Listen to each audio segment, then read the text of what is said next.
Hello everybody, आप सभी को एक बार फिर से शशांक बायो स्टडी में स्वागत है।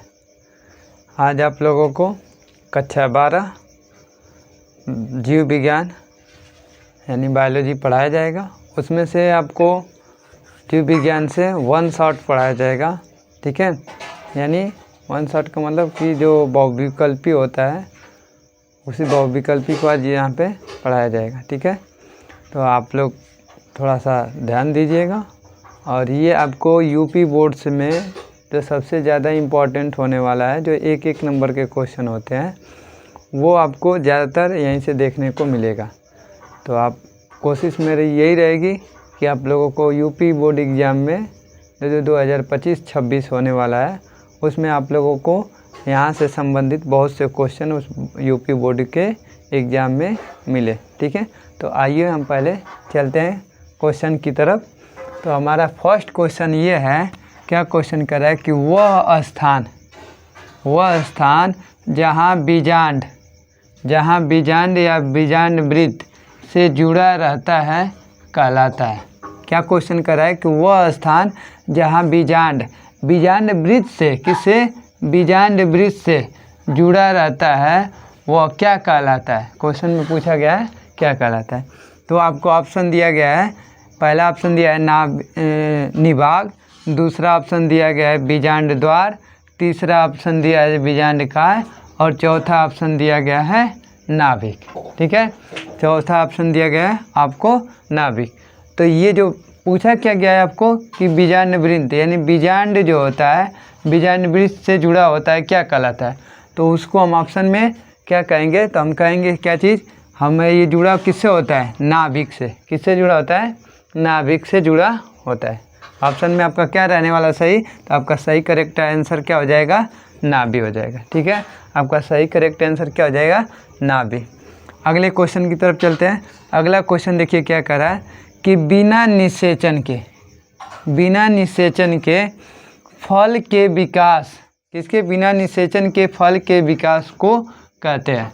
यानी बिना निषेचन के फल के विकास को कहते हैं, क्या कहते हैं।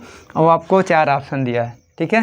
पहला ऑप्शन कह रहा है अनिषेक जनन, दूसरा ऑप्शन कह रहा है अनिषेक फलन, तीसरा ऑप्शन कह रहा है एगेमोस्पर्मी और चौथा ऑप्शन कह रहा है हेटेरोस्टाइल, ठीक है, हेटेरोस्टाइल।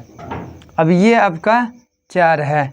अब इसमें से आपको बताना है, तो ये आपका ऑप्शन में क्या है, बिना निषेचन के फल बनने के लिए किसे कहते हैं। तो हम ऑप्शन हमारा क्या हो जाएगा, ऑप्शन नंबर बी। आपका करेक्ट आंसर क्या हो जाएगा, ऑप्शन बी। क्या, अनिषेक फलन। क्या हो जाएगा, अनिषेक फलन, ठीक। अगला क्वेश्चन की तरफ बढ़ते हैं। क्वेश्चन अगला क्या कर रहा है कि 100 यानी 100 परागकण, 100 परागकण यानी 100 परागकण बनने के लिए कितने अर्धसूत्री, कैसे, अर्धसूत्री विभाजन की आवश्यकता होती है, ठीक है। यानी 100 परागकण बनने के लिए कितने अर्धसूत्री विभाजन की आवश्यकता होती है। आपको ऑप्शन दिया रहेगा 100, 50, 25, 20। कितना दिया रहेगा, 100, 50, 25, 20। यानी ए में 100, बी में 50, सी में 25 और डी में 20। ये इधर उधर किया जा सकता है। तो आपको ऑप्शन किस पे लगाना है, तो आपको ऑप्शन नंबर सी, क्योंकि आपको ऑप्शन नंबर सी में क्या दिख रहा है, 25। और अर्धसूत्री कितने होते हैं, 100 गुणसूत्रों में अर्धसूत्री विभाजन कितना होता है, वो होता है 25। कितना होता है, 25 होता है, ठीक है। अगले क्वेश्चन की तरफ कर, अगला क्वेश्चन क्या है कि बिना निषेचन के भ्रूण विकसित, यानी बिना निषेचन के भ्रूण विकसित होने को कहते हैं। यानी बिना निषेचित, जैसे बीजांड होता है, बिना निषेचन के भ्रूण विकसित होने लगता है, भ्रूण बनने लगता है, तो उसको क्या कहते हैं। आपको ऑप्शन दिया गया है, क्या दिया है, असंग जनन, बहुभ्रूणता, अनिषेक फलन और अनिषेक जनन। ये आपको 4 ऑप्शन दिए गए, असंग जनन, बहुभ्रूणता, अनिषेक फलन और अनिषेक जनन, ठीक है। तो आपको इसमें से कौन सा ऑप्शन सही करेंगे, तो हम ऑप्शन नंबर ए सही कर देंगे। क्या चीज़, असंग जनन। क्या होगा, असंग जनन के द्वारा बिना निषेचित भ्रूण का विकास होने लगता है। ठीक है, अगले क्वेश्चन की तरफ बढ़ते हैं। अगला क्वेश्चन आपका क्या कह रहा है कि निम्नलिखित में से कौन सा फूल का भाग निषेचन के बाद फल भित्ति बनाता है। यानी फूल का वो कौन सा भाग है जो निषेचन के बाद फल भित्ति का निर्माण करता है। आपको ऑप्शन दिया रहेगा कि बीजांडकाय, ऑप्शन बी दिया रहेगा बाह्य आवरण, ऑप्शन सी दिया रहेगा अंडाशय भित्ति और ऑप्शन डी दिया रहेगा अंत अध्यावरण।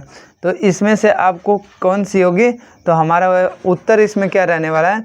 तो उत्तर आपका रहने वाला है ऑप्शन सी। आपको उत्तर क्या रहने वाला है? ऑप्शन सी, अंडाशय भित्ति। आपको उत्तर क्या रहने वाला है? ऑप्शन सी, अंडाशय भित्ति। ठीक है, तो ये आपका उत्तर। चलिए अगले क्वेश्चन की ओर बढ़ते हैं। अगला क्वेश्चन क्या है आपका?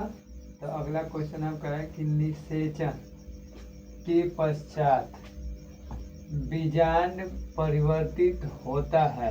ठीक है, निषेचन के पश्चात बीजांड परिवर्तित होता है।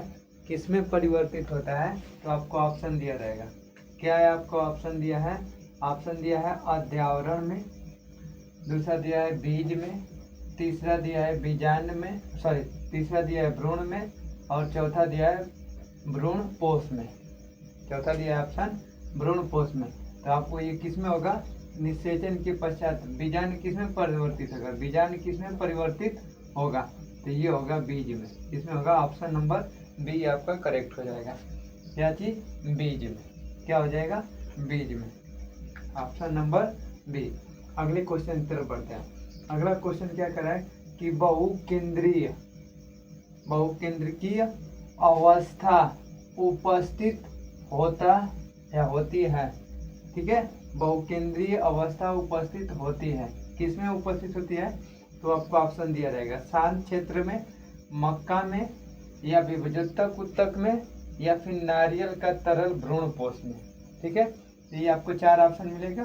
तो आपको उसमें टिक किसको लगाना है? तो आपके पास नारियल का तरल भ्रूण पोष। आपका सही क्या हो जाएगा? ऑप्शन नंबर डी, नारियल का तरल भ्रूण पोष में आपको टिक लगाना है। ठीक है, अगले क्वेश्चन की तरफ बढ़ते हैं। अगला क्वेश्चन 8वां है।